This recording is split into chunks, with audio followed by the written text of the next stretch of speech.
其实有件事所有人都知道，那就是现在的叙事基本走向精英化了。很多人会看到，不管是播客、书籍还是电影，基本上都掌握在高知群体手里。如果说有普通人叙事的地方，那可能是视频领域，比如说短视频，或者是穿搭，或者是还有什么地方吗？总而言之，我关注的领域基本上都属于高知群体活动的地方，而普通人叙事的地方基本上很少见。就比如说播客这一块儿，其实如果听播客听得多的话，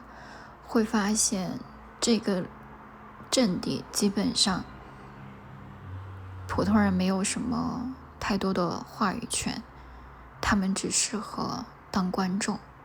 或者哪怕他们尝试去开口了，也不会有太多的流量。一方面是，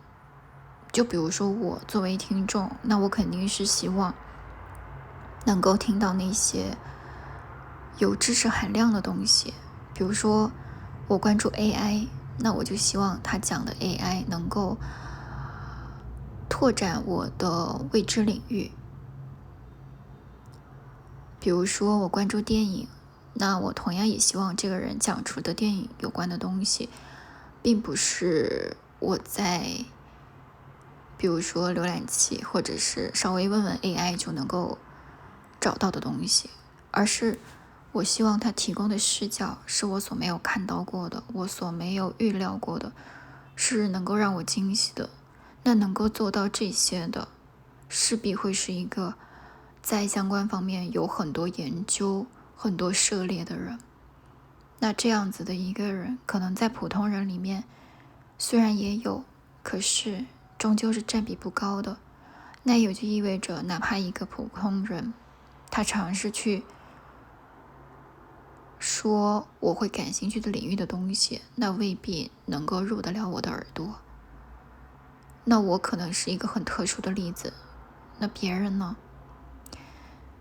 我不知道大家在听音频内容的时候可能会去听什么样子的东西。可能有的人他会觉得这个故事很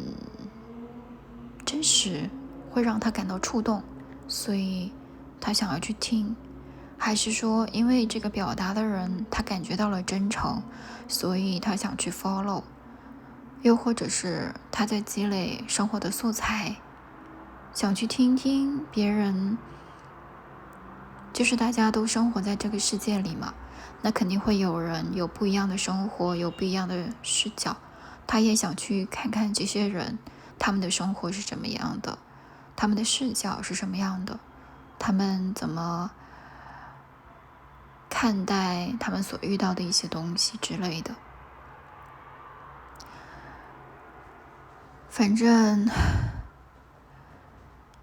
我也不知道该怎么去讲这件事情，就一直觉得其实普通人也有视角，只不过确实很缺少那个载体，或者说介质，或者说中介，去帮他们搭建这个桥梁。就像我们曾经在视频里面或者说纪录片里面看到很多的普通人，他们的故事基本上不是由他们自己去说的，而是通过某个人的镜头、某个人的问题去揭示的。我就怎么说呢？我也不知道为什么我会有类似的一些想法，就是其实就像抖音、快手这些平台，也是因为他们的出现，所以让很多普通人有了表达自己的平台。有的人他哪怕自己在这个平台里面做输出、做表达，他们也不会去发自己的朋友圈，那么对这样的人来说，这样的平台就是承载他们的一个平台，无论是承载他们日常生活中的东西，还是承载那些身边的人没有听懂的话语。所以这些平台的价值之一就在于此，就是它搭建了很多别人可以输出的通道，而这些通道在没有出现之前，他们是不知道自己有这个需求的，但是在出现之后，让他们的生活增加了很多的可能性。可能我们很多时候会把一些平台称之为下沉平台，我觉得这样的词汇就真的很不合理。那又是什么样子的概念或者说偏见去把这些平台做分类呢？这可能是一种必然的社会现象吧，因为就像阶级一样，人群也是会有